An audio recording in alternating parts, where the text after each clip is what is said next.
Howdy y'all, this is Ethan Bonreal playing more Secrets of Grindea, and this time around we're going to go ahead and get straight into the game. So, we are going to try out an insect swarm build, but before I get ahead of myself, Secrets of Grindea is a roguelike game. Basically, I'm going to be wandering around this map, looking for items, and those items are going to help me progress further in the game, and then along the way I'm going to try not to get murdered by things like bunnies. And it's going to be legit, because I love me the shit out of this game. So, like I said, I'm going to do an insect swarm build. That means when I level up for the first time, I'm going to learn the spell insect swarm, and I'm going to talk about why I'm going to do that in a little bit. But first, we need to go ahead and assign our level up points, and we got a boss to murder. So, this game moves pretty quickly, as you can tell, and that's how I like it. So if you stand right there, right below the boss, so its roots are at the tip of your sword, it cannot hit you, and you basically beat it without taking any damage, and it's pretty legit. It helps that you can use your shield to space it out. If you put your shield so it's in front of you, and the shield bar is right beneath the boss, that also means it can't hit you. But anyway, so the insect swarm is useful because when you kill enemies, the insects actually will spread to other enemies, so you can just throw out some insects and run around and they'll take care of the rest. I like low maintenance builds like that don't require me to do that much, because I'm kind of lazy, TBH. But anyway, you're probably wondering why there are chickens here, and why I'm not trying to murder them. So this is a minigame that happens every few floors. You'll either find a room full of enemies that have like a special condition, or a room full of chickens, and you have to get the chickens in the coop. And then if you do, you're rewarded with an item, and that's pretty handy. They're very kind chickens. They also have very cute character models. I really love how they look. They're so chubby. And we got some glasses. So the glasses are actually, for most of the game, the best in slot face item that you can get. So what I mean by that is they give you the most magic damage that you can get out of an item for a long period of time. And they're kind of rare. You don't usually find them on the first floor.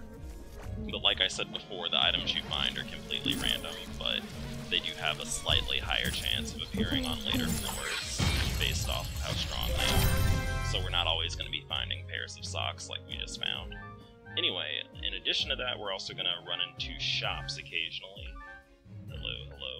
I actually do not have enough money to buy anything at these shops, but as a general rule, when you're shopping in this game, you want to max out your defense, basically. That is really the name of the game in arcade mode, because it's very hard to recover HP, and that means every bit of HP you save through defense is going to be even more valuable, so I personally prioritize getting as much defense as I can, because doing more damage can be helpful, but it's more, the real problem is that it's very easy to die, not so much that you can't kill things pretty easily. But anyway, we got another boss battle, so this one's pretty easy. It's just two beehives. Walk in there, fling your arrows at the first one, and then you can finish off the other one with whatever you feel like doing. But the longer you take to kill both of those things, the more bees they spawn, and it can very easily get out of control. So you just want to run in there as fast as you can. So again, my advice for that is you just run straight up in there and murder the shit out of those bees before they have a chance to spawn. But anyway, so I've been talking about this game more than I usually talk about the game when I'm playing, so it's time to tell y'all probably what's going on in my life. It is... what the hell time is it? It's almost 1 AM, it's Friday night, and I'm gay and single, so here I am playing video games, and y'all gotta get into it, because that's what I have to offer. So, what did I do today? I don't know, I slept in till like 2 PM. Are you gonna die? There we go, you died. I slept in till 2 PM, and that was pretty legit. And then I got ready for a meeting, and then I went to the meeting, and that's all I really did. I also played Mario Party 10 a little bit.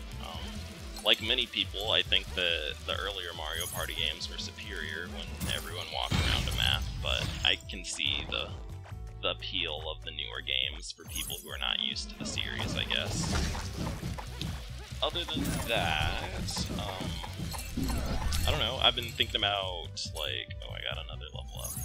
Go ahead and use that in just a bit. Yeah, let's do that. So, been thinking about, I don't know, basically like what attracts me to guys in a lot of cases. Hey, a minigame. I actually gotta focus on this because it's kind of hard to do. There we go. So every once in a while you get a fishing shit! Oh, okay, I got it.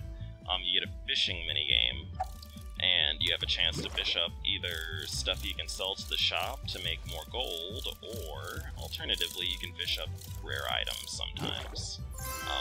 The best item we can possibly fish out of that for this build is the red magic wand, which like extremely boosts your magic damage.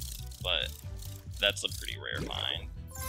Hey, we got a sword. So whenever we get swords or items that do not increase our magic damage, we are just going to go ahead and sell them. But before I get ahead of myself, let's see here. Need to check something out. So, okay. Sorry, I was trying to remind myself of something. And I'm also trying to figure out what talents I want to do. I think I'm going to keep going with the crit. So the reason I got crit is because critical strike is very valuable. It doubles your damage whenever it activates, and we now have, I think, like a 12% chance of critting. Which is pretty good, because Insect Swarm does a lot of damage very quickly. However, I'm pretty sure it has a modified crit ratio, because it crits less than it looks like it should, in my opinion. But, like I was saying, spoilers, I'm gonna fail this minigame, because I never figure out how to get these chickens in there quick enough.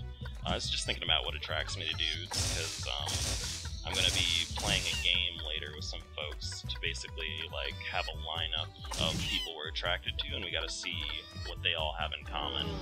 And I think generally, when I am attracted to a man, well, I think I'm attracted to a lot of things. I have pretty diverse tastes, because I know some people I've known, like, literally, like, their type is like so specific that like anything that is not that type is like literally disgusting to them to think about in like any other sense than just like existing. Which is a little bit, personally I think that's a little bit silly, because people don't exist to be attractive. And also, if you can't notice, we are in a boss fight that involves some pretty dangerous animals, but this fight is remarkably easy with the Insect Swarm build, because you can just run around while the insects do the work, so it makes it easy. That's why I like this build, incidentally. But, like I was saying, they just get kind of furious when they see people that are not their specific type. And I don't feel that way, but that might just be because I just have a really broad type that I'm attracted to. It was once commented that I just tend to like, well, men who have beards that look any sort of way, and I realize it's a little bit true because I do like facial hair a lot, but at the same time, I'm not always, like, that's not necessarily mandatory for me to be attracted to someone. I think the other thing, too, is I'm kind of attracted to, I love thick men.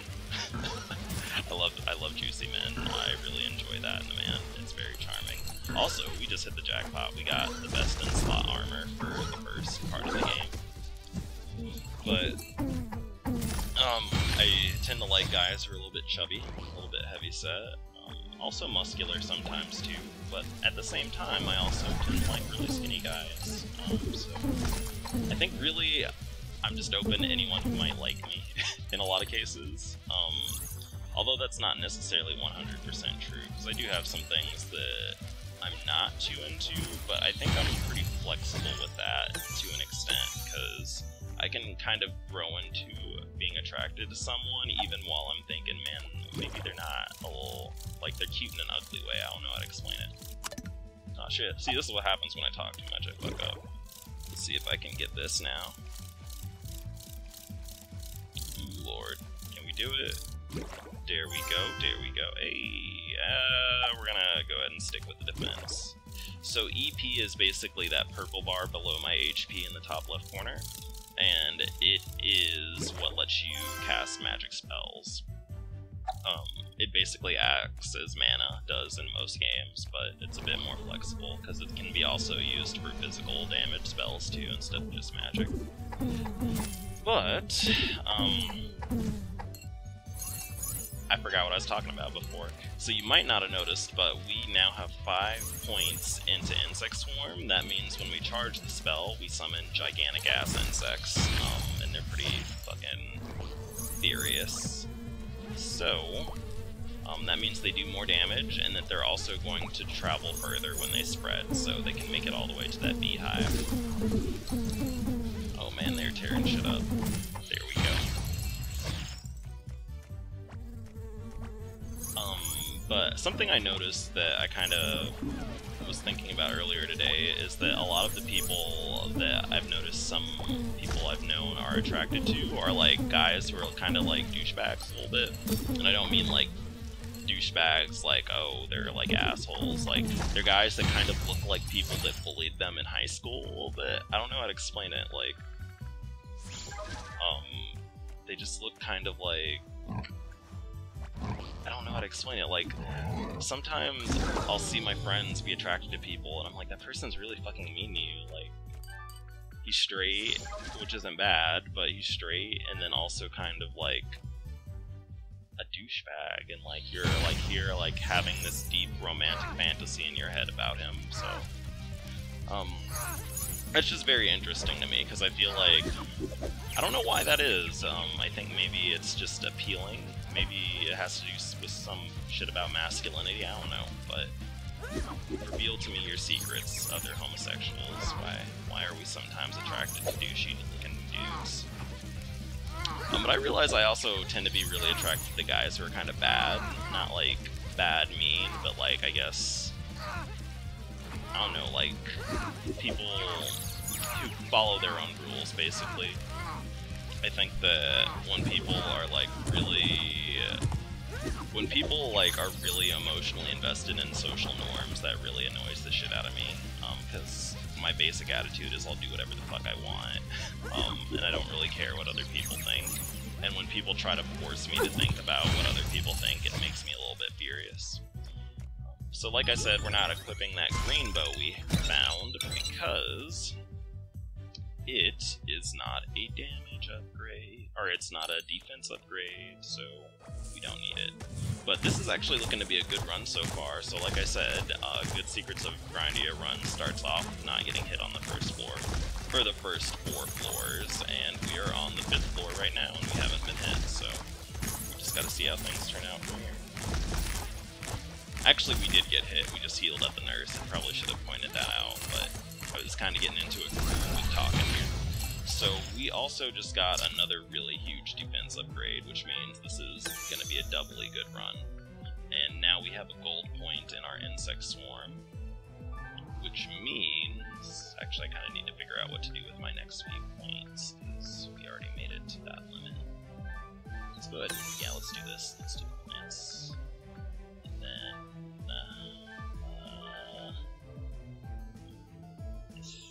yeah, let's go ahead and do that, because that gives you a lot of stuff.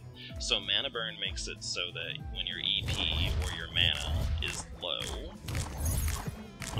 you do 10% more magic damage, and that's actually a very large increment of magic damage to gain in this game, because you usually gain magic damage in increments of like 2% or so.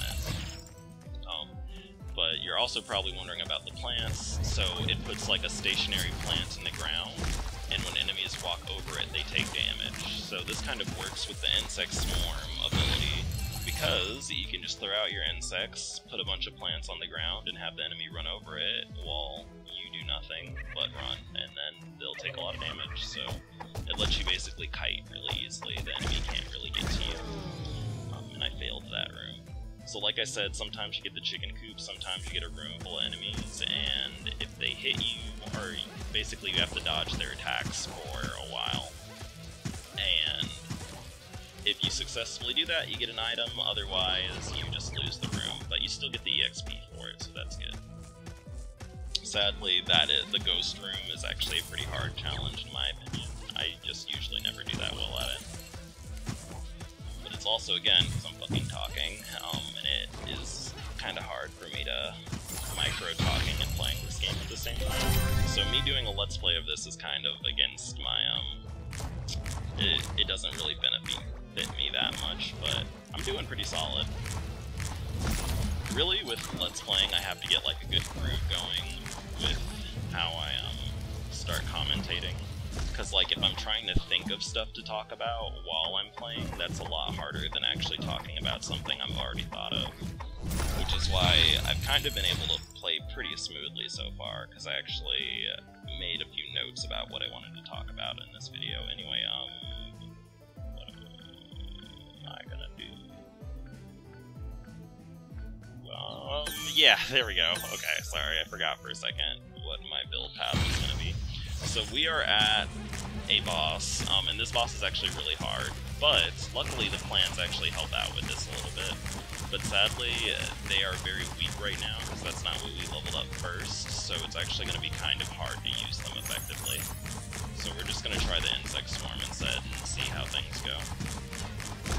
So one of the weaknesses of the insect build is that it auto-targets. That means if there's a bunch of enemies, it can sometimes choose to attack an enemy that is not helpful for your cause. So all these pumpkins basically end up being the targets instead of the actual boss, which ends up sucking a little bit. But eventually they'll get to the boss, because they're just going to keep killing the pumpkins repeatedly. But it just means the fight's going to take longer than I would like it to. But that's also where the plants come in, because we can just have the boss run into the plants in the meantime, while my insects decide what they want to do. But kind of getting chewed up. So this boss is actually really phenomenally hard. He is never going to stop summoning those bats. He'll keep summoning more and more the longer the fight go on. So we already have like 3 piles of bats coming here. If I was... shit! God damn it. If I was a little bit better at this game, and by that I mean I picked the ice build, because that's actually really strong against this boss. This fight would have already been over. But this build is also useful for another boss that we're going to fight in a little bit too, so it has its strengths and weaknesses. And holy shit, I just took a lot of damage. So that's part of the reason why you don't want to get hit at all in this game in the first few floors. Because... ooh, a shield upgrade. Because you basically need the HP potions you get for not getting hit on the previous floors to tank this boss, because it just does a lot of damage, it moves a lot, and it takes a while to kill it, so you need some way of getting through all of its damage without dying. But this build also tears the shit up out of anything that's not a boss. Like, I can just really run in circles and be totally fine to not take damage for the most part. Good job, bugs. One of the reasons I like roguelike games, and I'm gonna tell you right now, I'm gonna fail this goddamn challenge. This is a really hard room. Those spikes that are spawning are never gonna stop spawning. Shit. Ran right into it. But one of the reasons I like roguelike games is the same reason I like competitive games in general, is I just like opportunities to like improve myself or improve on what I'm doing. So, if you don't know, hey, oh my god, that's great actually, that's a really big upgrade.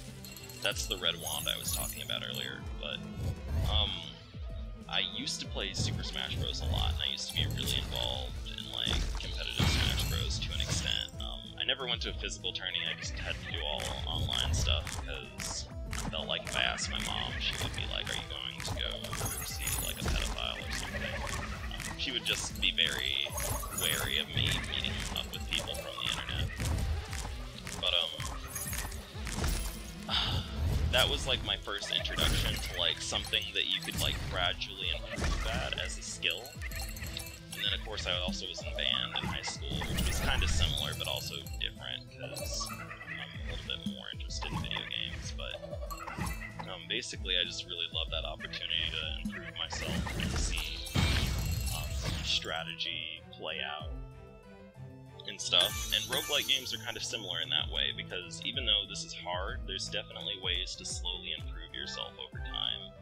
So like that stuff with the first few bosses where I didn't get hit, that all took me practicing and basically learning how these things work out. Also, what should I buy here? Nothing, because I actually already have the 2 items I need. I already have the magic wand, and I already have the shield upgrade, so we're just gonna not do anything here. And try to get further.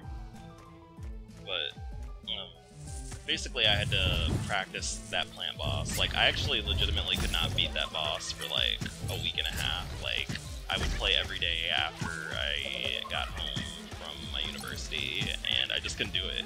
I couldn't do it, it was too hard. I just assumed that the game was not balanced yet, and that, because this game is still in early access, I assumed it wasn't balanced yet, and that it was just fucking impossible. And then I was like, that's dirty casual talk, there's some way to beat that boss, and so I figured it out. I figured out a way to beat it. And I learned that it just takes time and patience. And that's how I feel about most things I do, is that I can eventually succeed at them, even if they seem really hard, if I'm just patient enough. And I just am willing to keep my eyes open and search for new ways to improve. And I think that's really cool. Oh my god, I'm blushing a little bit, I'm such a dweeb. I just really like that about gaming. That's really one of the things that draws me to video games, is that opportunity to improve and, like, learn something new. Learn something new and technical, because I like also learning how to improve my hand motions and stuff to be more efficient. Basically, I just like seeking out the opportunity to improve wherever it comes, but I need to stop talking so I can focus on this, because this is going to be a real hard boss, TBH. And yeah, it's the plant boss, goddammit. So, this dude, this man, this plant, is the run breaker. Also, I just completely fucked that up. So, you have to perfect shield this boss to stop it from knocking you back and stopping you from commenting so hard that you just run straight into a plant. Okay. Basically that boss does a lot of damage. You have to perfectly shield it. That means you have to shield it the second it pops out of the ground, or you take damage even if your shield's up. But you don't have to worry about that now, because I fucking died, and I'm a little bit tilted. So, thank y'all for watching. This actually was a good run of Secrets of Grindea, so I'll maybe do more later, but in the meantime, thank you for watching.